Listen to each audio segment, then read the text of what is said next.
Welcome back, everybody, to another episode of Photography Tips and Tricks, your show for gear, tips, tricks, inspiration, anything that's going to take your photography over to the next level. Now, my name is RC, and this week I have my co-host as Mr. Pete Collins. Pete has had some time to play with the Canon 1DX. We've been looking for this for a while, and Pete's got a great thing about 3 standout features for him with this new camera. Thanks, RC. Hey, I love Canon cameras. I've been shooting with them all my life, and I wanted to get my hands on this because it is an amazing camera. I shoot with the 7D and I love it. It's got phenomenal features in there already, but this one takes it to the next level. And let me share with you a couple things that I noticed about this camera, but also how you're going to need to use your camera even if you don't have the top of the line gear. First thing that I noticed with this camera right away is its incredible high ISO handling. This thing has a native resolution of 51,200 ISO. What does that mean? That means you can shoot at very low light. The Canon 7D only goes up to natively 6,400 ISO. What does that mean?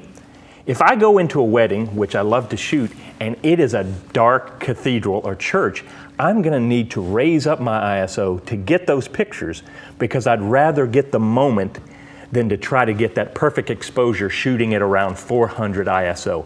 I'll take a little grain and get the shot rather than miss the shot because I'm trying to get it perfect. This will allow you to get the best of both worlds. You can crank the ISO up and it is phenomenal, the pictures that you can get from it.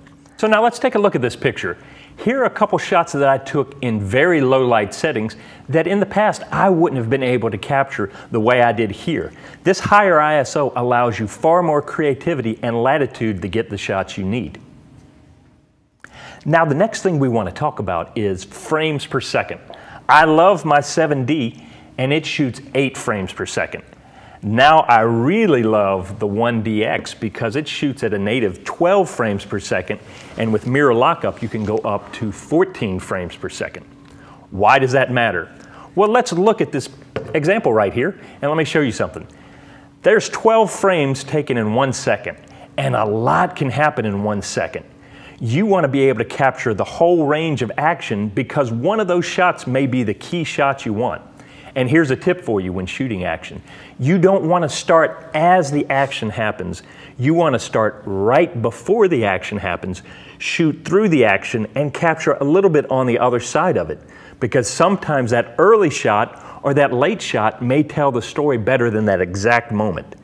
So being able to have a lot of frame rates will enable you to tell the story more and capture more stuff going on within that second.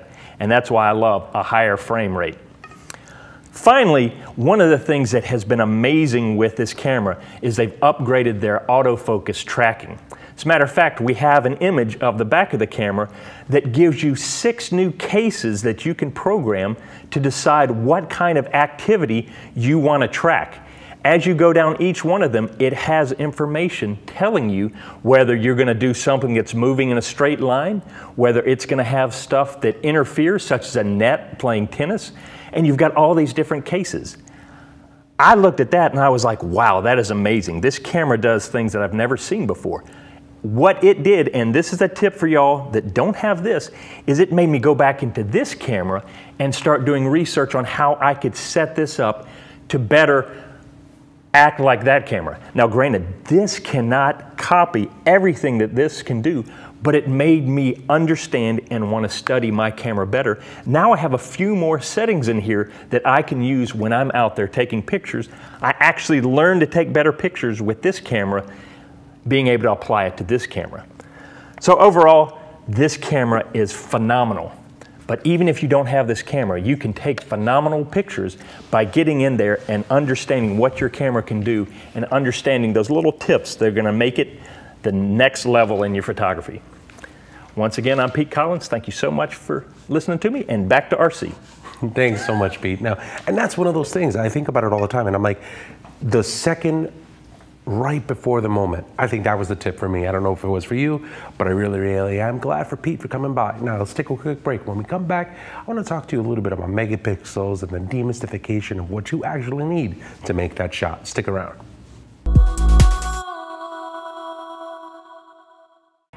Hi everybody, Scott Kelby here. I'm the Conference Technical Chair for the upcoming Photoshop World Conference and Expo. I want to tell you something new we're doing for 2013 I think is going to have a really big impact. So we have over 100 training classes over the 3 days. What we've done is we've divided these very carefully into 7 training tracks. It's like having 7 conferences all in one place at the same time, and you can choose which one you want to go to. For example, let's say that you come to Photoshop World and you really want to learn Lightroom. Well, we have a Lightroom track that runs every day throughout the conference, so you can go there and learn nothing but Lightroom. Or what if you wanted to learn lighting? You can go and get the best instructors teaching you lighting every single day. We have 7 different tracks that are going, and by the way, if you're in a track, you don't have to stay in that track. You can go into any track you like and switch anytime, many times as you want. That's what's great about this. It gives you complete control over creating a custom conference experience with 7 different tracks to choose from. I hope I'll see you the upcoming Photoshop World Conference and Expo.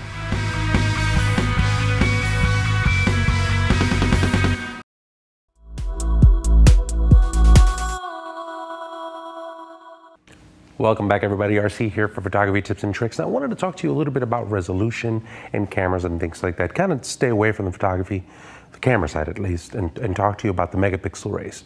A lot of the times people get questions, come in for this. How big of a camera do I need? Or if you're taking a look at something like a D800 at 36 megapixels. A lot of the times you want to try to avoid what I'm tending to call the Best Buy syndrome, right? You go to a big store like Best Buy and you take a look at the television right in front of you and you're like, oh my God, this is beautiful, this is perfect, this is wonderful. And you're like 65 inches, that's totally gonna fit in my house.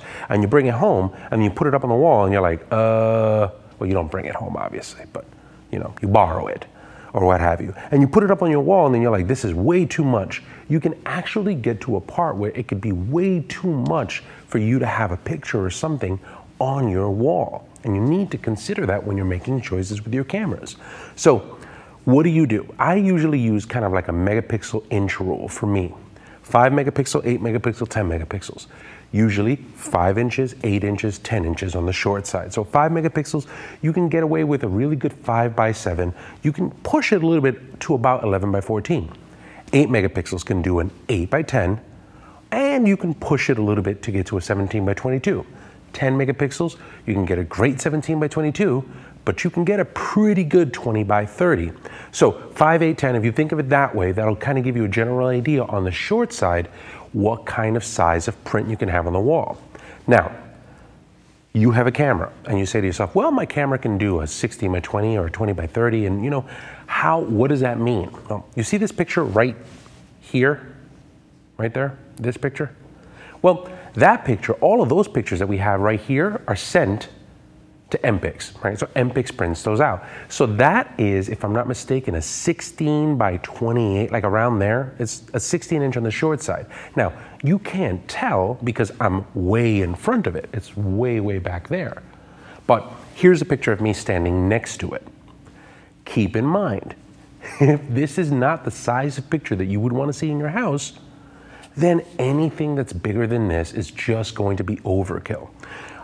There's something where, I can appreciate the high megapixel counts, but you want to keep in mind that they're going to ultimately go up in your walls or in your client's walls. Find the camera that's going to best suit that. And these days, D5000, D7000, Canon 7Ds, most of these cameras are shooting well past that range. So using megapixels as a barometer for what you should buy, not necessarily the best thing in mind all the time. Now, let's throw to somebody else. I want you to take a look at this. This is Tony Corbell talking to us about the physics of light, basically telling us a little bit about light and distance and how it reflects incredible portraiture. Take a look.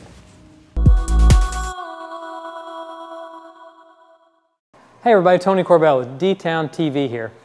I want to talk just a little bit about the physics and science of light and physics and science of photography a little bit. One of the things that has happened over the years is we've come to recognize that light, any kind of light source is sort of relative to its distance to the subject. In other words, what I mean by that is any size of any source can be a large source if it's really, really close to the subject. But if it's a distance away from the subject, it's not a very large source at all. Think about the sun.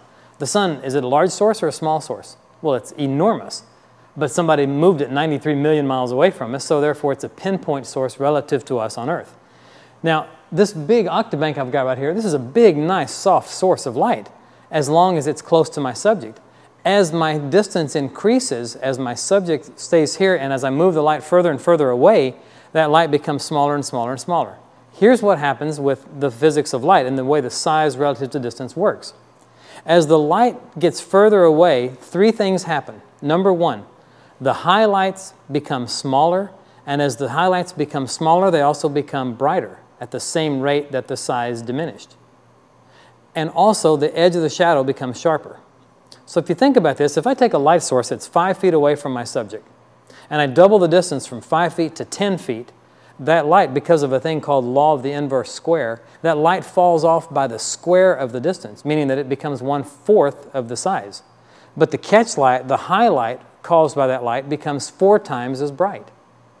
So it's all physics, and as long as I understand that, I know that I can create the kind of light that I want in her face with regard to the highlights and especially catch lights in a portrait. So if you come around and take a look at the catch lights, you know, in this position, you know, we're 6, 7, 8 feet away with this octabank, and her eyes, let me see your eyes right here. You can see we've got great catch lights, great nice light quality, but they're kind of small in the catch lights, and you can also see that because they're small, they're also very, very bright. You'll also notice a little bit of shine on the tip of her nose, right? So as I take this light source and bring it in closer, all of that changes. Now, I'm not talking about light quantity here, I'm talking about light quality. So as I bring this in,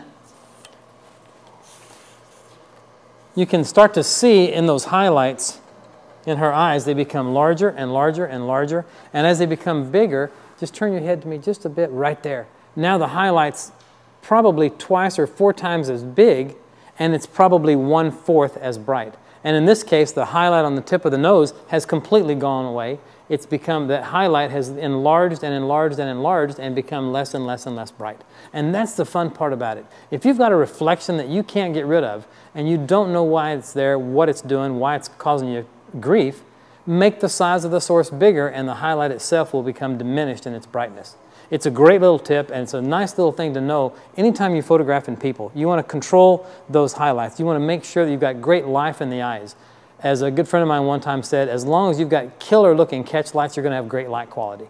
So I hope that makes sense to you, and I hope you'll pay attention to the size of the source relative to its distance next time you shoot a portrait. This is Tony Corbell for D-Town TV, and be sure to check us out at kelbytraining.com.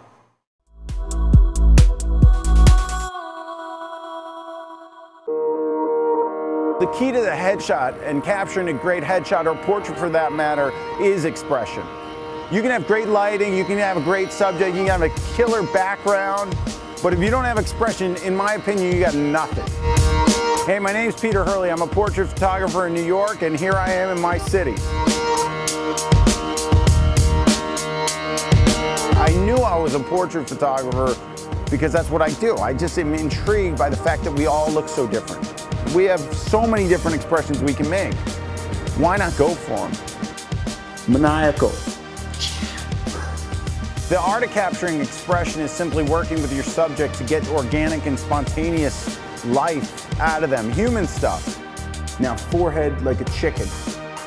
Hold that, I like that, good. When you have a person, technical is out the window. I'm 90% therapist, 10% photographer. The technical's done.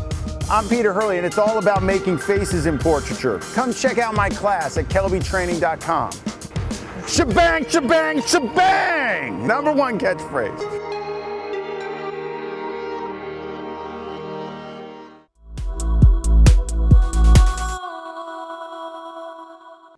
Welcome back, everybody. Photography Tips and Tricks. RC here, and I've got the website for you to watch this time around. I want you to take a look at the website of photographer Steve Simon. Steve Simon has got some great pictures over at stevesimonphoto.com. He's an award-winning photographer, book author, and just phenomenal at making beautiful images and beautiful moments with his work. So for more information on this, make sure you take a look at stevesimonphoto.com. Now, you're not going to forget that, because our contest this time around, what we're going to do is we're going to go over to kelbytv.com. I want you to go to Kelby TV, and I want you to select Photography Tips and Tricks. From here, I want you to go to the episode that we're dealing with now. This is episode 17. Go there, leave your name, leave your email, leave a comment. Tell us what you want to see in the show. Tell us what you like. Tell us what you don't like. One of you guys is going to be picked, and you're going to win the DVD Chasing the Light by Barry Nex Perella. Barry Nex has got a phenomenal podcast, and you should take a look at that. And one of you guys is going to be able to catch the video for that. Now, you're also going to get Steve Simon's book. So if you want to see a great book about being a photographer, The Passionate Photographer, 10 Steps Towards Becoming Great by Steve Simon could be yours as well. Thank you very much, Peach Bit Press, for providing those gifts. Now, you need more inspiration, you need more tips, you need more techniques. You're going to get them all next week right here on Photography Tips and Tricks. Take care.